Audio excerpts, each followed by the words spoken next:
Welcome to our channel. Today we how to connect Vercel to Shopify for custom storefront improvements. Quick tutorial step by step clearly.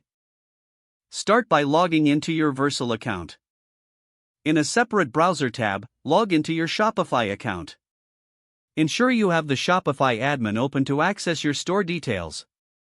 Navigate to the Apps section within your Shopify dashboard.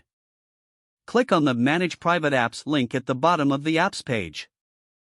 If you haven't created a private app yet, click on the Create a New Private App button. Fill in the required details for your private app, including a name and contact email. Under the Admin API section, set the permissions according to your needs, typically granting access to read products and orders.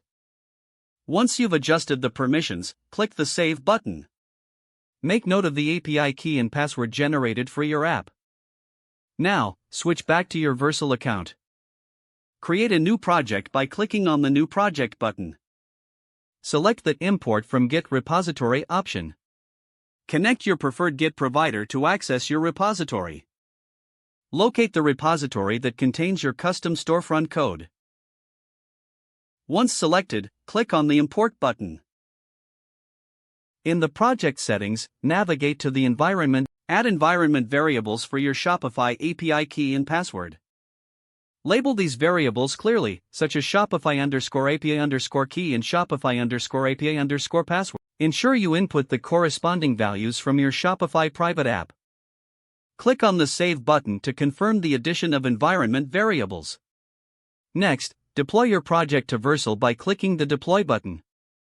Wait for Vercel to build and deploy your storefront. Once deployment is complete, navigate to the provided URL to view your changes. Test your custom storefront to ensure that it connects properly with your Shopify backend. Review the console for any errors and troubleshoot as necessary. Once confirmed, you can proceed to make further improvements to your storefront. If the page does not load, refresh the browser or try again in a private or incognito window.